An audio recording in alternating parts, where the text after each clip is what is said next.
সম্মানিত দিনী ভাই ও বোনেরা, আসসালামু আলাইকুম ওয়া রাহমাতুল্লাহি ওয়া বারাকাতুহু। আজ আমরা পবিত্র কোরআনুল কারীমের ৭৪তম সূরা সূরা আল মুদ্দাসসির সম্পর্কে জানব। এর শানে নজুল। সূরা আল মুদ্দাসসির মক্কায় অবতীর্ণ একটি সূরা। এর আয়াত সংখ্যা ৫৬। রাসূলুল্লাহ সাল্লাল্লাহু আলাইহি ওয়াসাল্লাম যখন হেরা গুহায় প্রথম ওহী লাভ করেন, তখন তিনি ভীত সন্ত্রস্ত অবস্থায় ঘরে ফিরে আসেন এবং বলেন, জাম্মিলুনি জাম্মিলুনি, আমাকে চাদর দিয়ে ঢেকে দাও। কিছুদিন পর পুনরায় জিবরাইল আলাইহিস সালাম আগমন করলে আল্লাহ তাআলা এই সূরার প্রথম আয়াতগুলো নাযিল করেন। ইয়া আইয়ুহাল মুদ্দাসসির কুম ফাআনযির ওয়া রাব্বাকা ফাকাব্বির, হে চাদরাবৃত, উঠো এবং সতর্ক করো, আর তোমার প্রতিপালকের শ্রেষ্ঠত্ব ঘোষণা করো। সূরা আল মুদ্দাসসির আয়াত ১ থেকে ৩।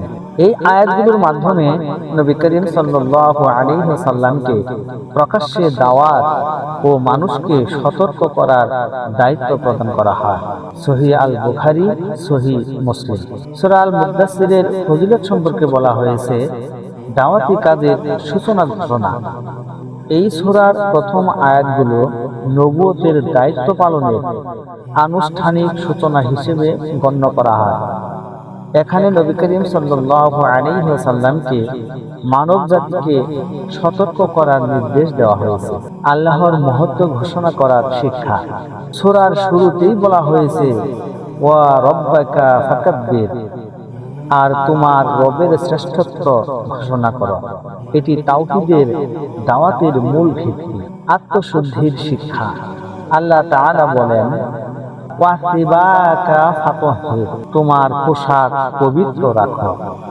এই আয়াত বাহ্যিক ও অভ্যন্তরীণ পবিত্রতার গুরুত্ব শিক্ষা দেয়। জাহান্নামের ভয়াবহতার বর্ণনা। সূরাটিতে সাকার নামক জাহান্নামের একটি শাস্তির বর্ণনা এসেছে, যা মানুষকে গুনাহ থেকে সতর্ক করে। নামাজ ত্যাগের ভয়াবহ পরিণতি। জাহান্নামীদের জিজ্ঞাসা করা হলে তারা বলবে, লাম নাকা মিনাল মুসাল্লিন, আমরা নামাজ আদায়কারীদের অন্তর্ভুক্ত ছিলাম না।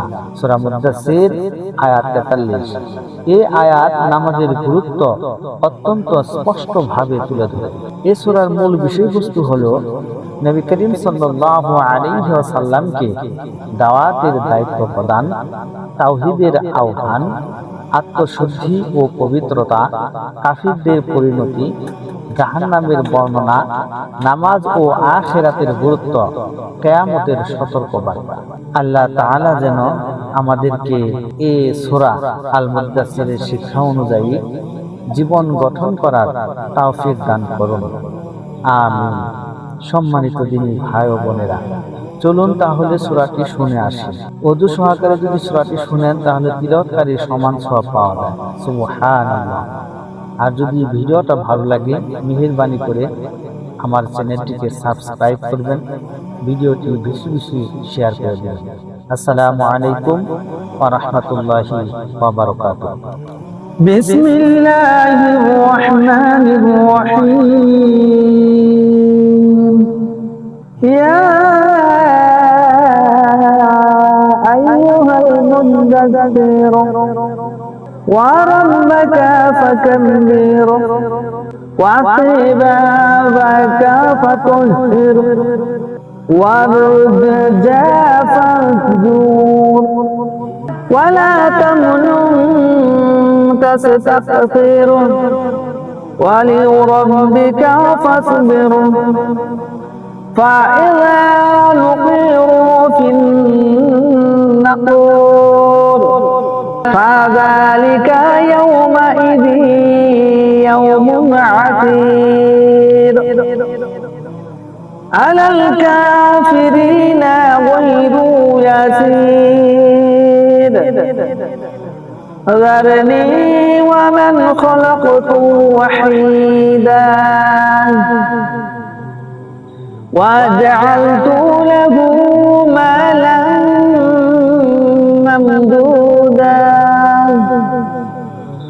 وبنينا شهودا ومهدت له تمهيدا ثم يطمع أن أزيدا كلا إنه كان لآياتنا عنيدا سأرهقه صعودا إنه فكر وقدر فقتل كيف قدر ثم قتل كيف قدر ثم نظر ثم عبد وبصر ثم أدبر واستكبر فقال إن هذا إلا سحر يؤثر إن هذا إلا قول البشر سأصليه سقر وما أدرك ما سقر لا تبقي ولا نذر لواحة للبشر عليها 19 وما جعلنا أصحاب النار إلا ملائكة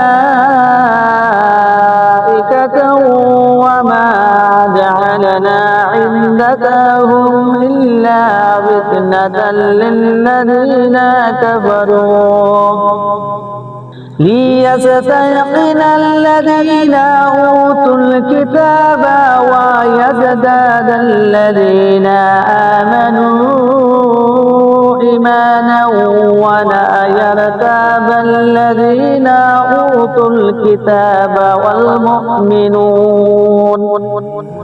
وليقول الذين في قلوبهم مرض والكافرون ماذا أراد الله بهذا مثلا كذلك يضل الله من يشاء ويهدي من يشاء وما يعلم جنود ربك إلا هو وما هي إلا ذكرى للبشر كلا والقمر والليل إذ أدبر والصبح إذا أسفر إنها لإحدى الكبر نذير للبشر لمن شاء منكم أن يتقدم أو يتأخر كل نفس بما كسبت رهينة إلا أصحاب اليمين في جنة